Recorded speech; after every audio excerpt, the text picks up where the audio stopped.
Hi. Wow, this is really weird. Hi. I have no idea how to start this. How would one start this? Hi, my name's Harry Reads. Welcome to my first YouTube video.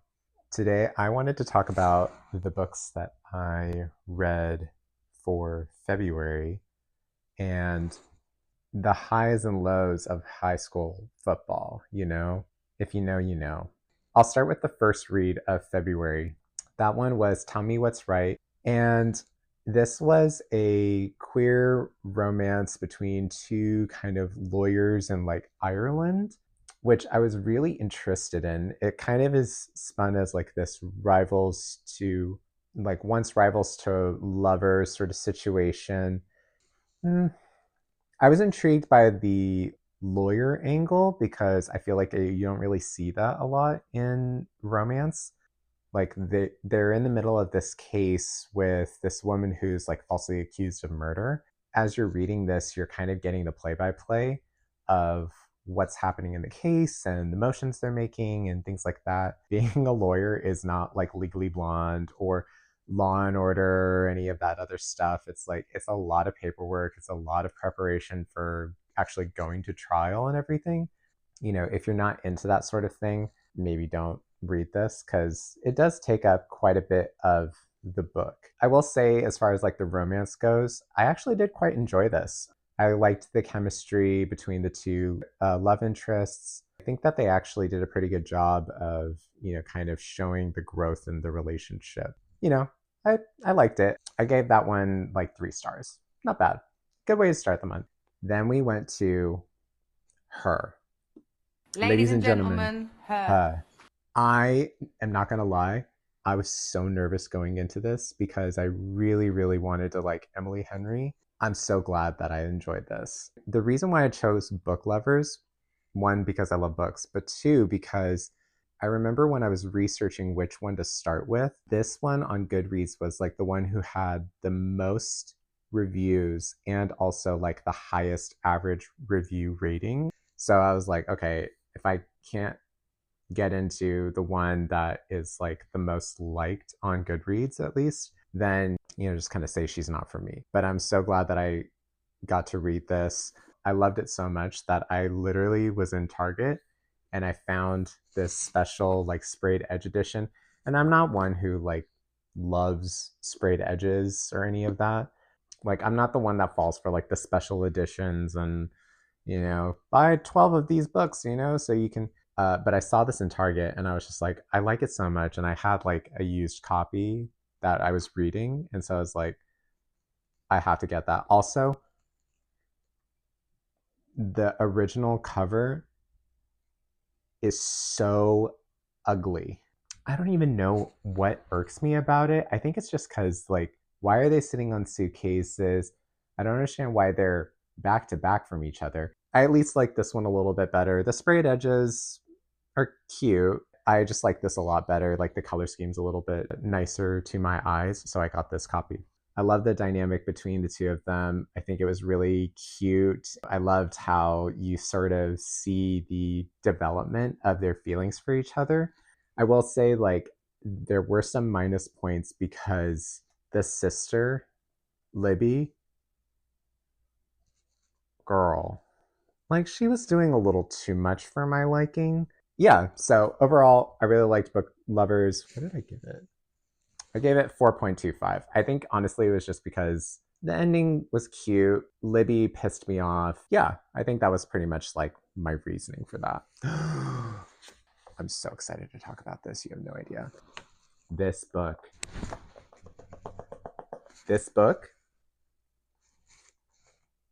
I don't even know what to say. I'm actually speechless because this book is life-changing. I still think about this book. This tells the story of Celie and her sister Nettie and their separation from one another. There's, having to deal with unmitigated circumstances and, being in a loveless marriage. Then there's also queer desire and there's sisterhood. Like there's just so many beautiful things. And the writing is really, really well done in that, in a way, it's not like beautifully written in that like it's the most eloquent thing, but what is described is absolutely amazing. This is probably one of the best books I've ever read, period. And I will just continue to think about this for the rest of my life. If it isn't obvious already, this is 5 stars. Highly, highly, highly, highly, highly recommend you get this. Next on my list was advanced copy that I got, which was Night Night Fawn by Jordy Rosenberg. I was in a comparative literature class in university, and I remember when we were in that class, we read Confessions of the Fox. Confessions of the Fox? The Fox? A Fox. I'll put the title. Anyway, so Confessions of the Fox, and that book is trippy. I don't even know if I can describe the plot, but I will say that the writing was absolutely amazing. So when I saw that that he was coming out with a new book, I was like, okay, obviously I have to read it. This one kind of revolves around like the relationship, the mother and their child who is transitioning. It kind of is told through jumping back and forth between the current timeline and this woman who is kind of, basically she's dying, and understand how she came to be where she is now.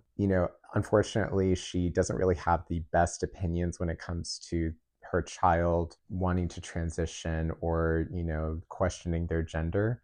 But it is actually quite interesting to look at it from that perspective of someone, rather than just kind of seeing it as them not supporting their child. It's understanding why they have like an aversion to why they feel that way, why they can't like support those decisions or their feelings. The story itself, I was like, it's good. I mean, was it like earth-shattering, groundbreaking? No. I mean, but it's still very beautiful writing. I really enjoyed it, and I gave it like 3 stars. So yeah, I would say start with Confessions of the Fox, just so you can kind of get a taste of what his work is like, and then you can read Night Night Fawn and kind of get a better understanding of like where he's coming from.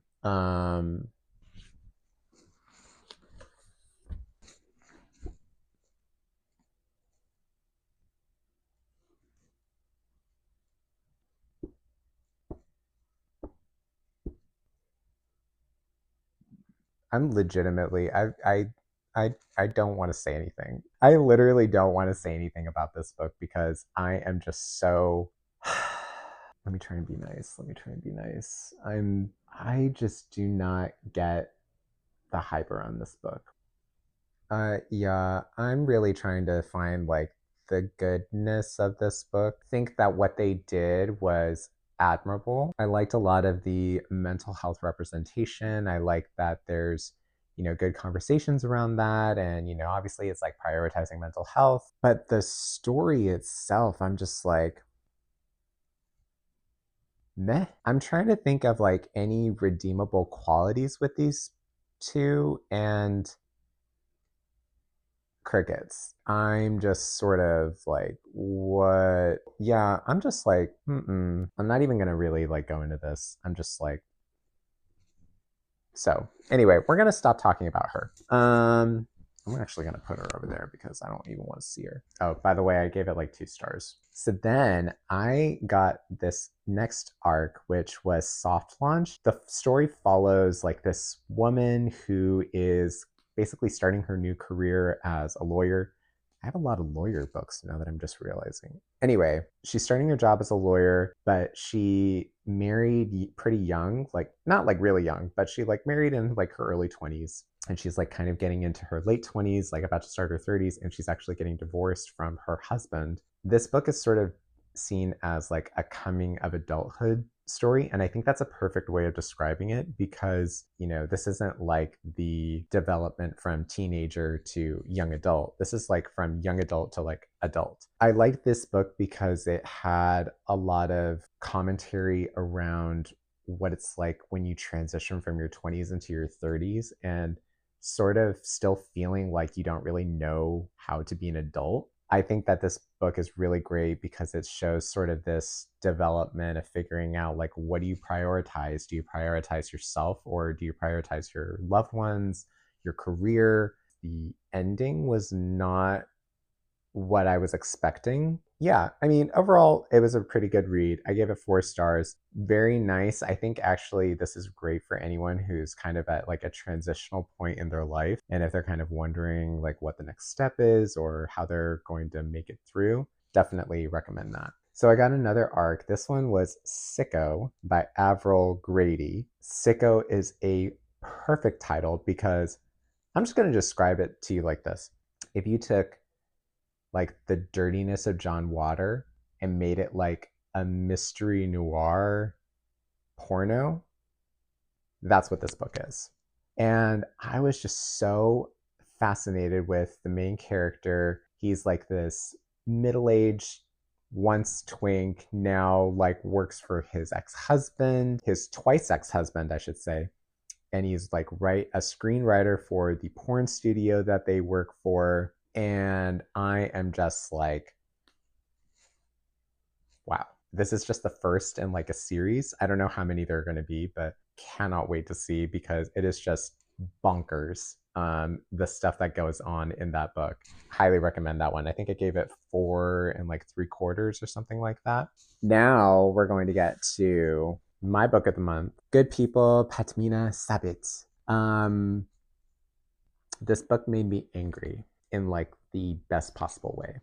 This kind of follows this family who are kind of living in like suburbia, kind of keeping up with the Joneses a little bit. Tragedy strikes, and then there's a lot of, opinions from people of how did this event come to pass? What does it mean for the rest of the family? Like, how are they kind of dealing with this? And then a lot of figuring out like who is to blame for what happens to this family and the incident. I don't want to give it away. This reads a little bit like a true crime documentary. So if you're into true crime, like this would be really good. As you're reading this, you almost kind of think that this actually happened at one point. But this is actually just kind of like, I guess, an amalgamation of different details from different things that have happened in the United States. And yeah, if you're like me and you're barely holding on to your sanity, I don't know. This book was good, I guess. Yeah, I thought this was absolutely beautiful. Great writing, like very fascinating structure. I would love to see what other people think about this. Let's see. Where is she? Here she is. Homegoing. I thought I was dead after The Color Purple. This like eviscerated me.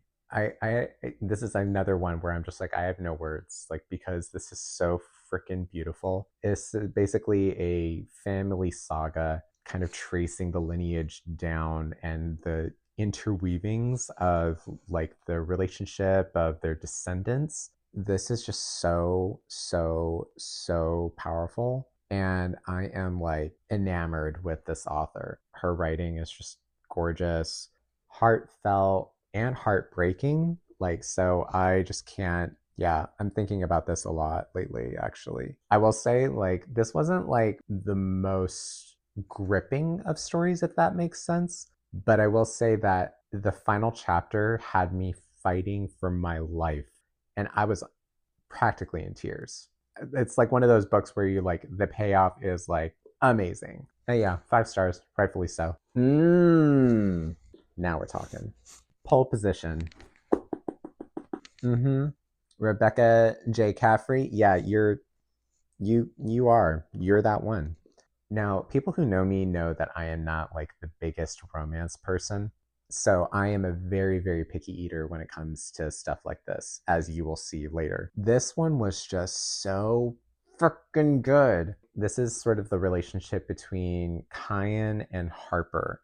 Kyan's like a straight lace pro. He's got like a family legacy of F1 racing. Then he's kind of introduced to his new partner of his team, who's a, you know, hothead, wild child, rookie from like the lower ranking stuff or whatever. The dynamic between these two is so good. I think what I love most about this is that, you know, a lot of books, romance is very smut forward, romance second. This one is romance forward, smut second. I think this is just really well written. I think that this love story between the two is developed beautifully. This exactly. I wanted to read this so bad because I also got an arc for the sequel, first to finish. Yeah, yeah, uh-huh. It's good. As I'm filming this, I'm currently reading it right now. It'll probably be like my last read of February, but as of right now, I'm about 60% of the way through. So pole position was more kind of like rivals to lovers sort of trope. First to finish is more kind of like a workplace romance mixed with a little bit of like a forced proximity. Once again, the writing is great. Like you really feel the love story developing between the two, and then like the push and pull of will they, won't they, why. I think there's more smut scenes in this one, but I'm actually not mad about it. Like it seems like there's a new dynamic, and so like the scenes actually kind of hit a little bit differently. So this follows a friend of one of the main characters from Pole Position.